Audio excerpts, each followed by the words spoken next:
Bringing hybrid rye to Canada was a big venture for our company, and it took a lot of time and a lot of money and trialing and making sure that we could adapt here to Canada. I think if you look at just the climate we have in Canada, it's very diverse, even going just from Manitoba to Alberta, right? So looking at different geographies, how it fits in soil types, how it fits in our Canadian winters when you're trying to make a plant survive and the -30, -40 winters we have. So a lot of that adaptation stuff to make sure it fits from that side. So a lot of trialing work there. Then a lot of work on figuring out fertility, figuring out how to grow here. What's the best steps to growing rye in Canada to be successful for growers? So we test a ton of varieties on the earlier stages and continue to test a ton of varieties on a year-to-year basis, making sure that we're finding stuff that's got really good winter hardiness, good vigor, really good yield packages, all that kind of stuff. So some of the learning lessons, I think, kind of a funny question because I think we're always learning, right? Like I don't think it ever stops. Yeah. And I think that's the fun part about it is every year we seem to learn something new about rye, and it's our job to kind of inform our partners that we work with and the growers that we work with across Canada. Some of those things is fertility, making sure we get that fertility on early. That crown hits 0 degrees pretty early in the springtime, so we want to make sure that nitrogen and that fertility is available for that crop to uptake when it needs it to create yield. Otherwise, you're kind of putting it towards protein and other things that maybe don't benefit you in the rye world. Seeding dates, getting it early or seeded. Rye does really well if you can get it seeded early, get it into a clean field.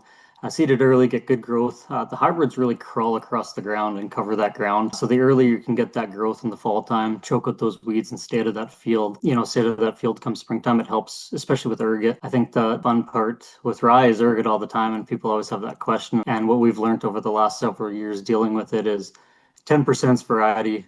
20% comes to what you're doing in that field. So you're tracking through that field all the time in the springtime, and 70% is environment. And that's the big thing we can't control. So we do whatever we can and help our growers just understand what they can do to try and minimize those risks in growing rye.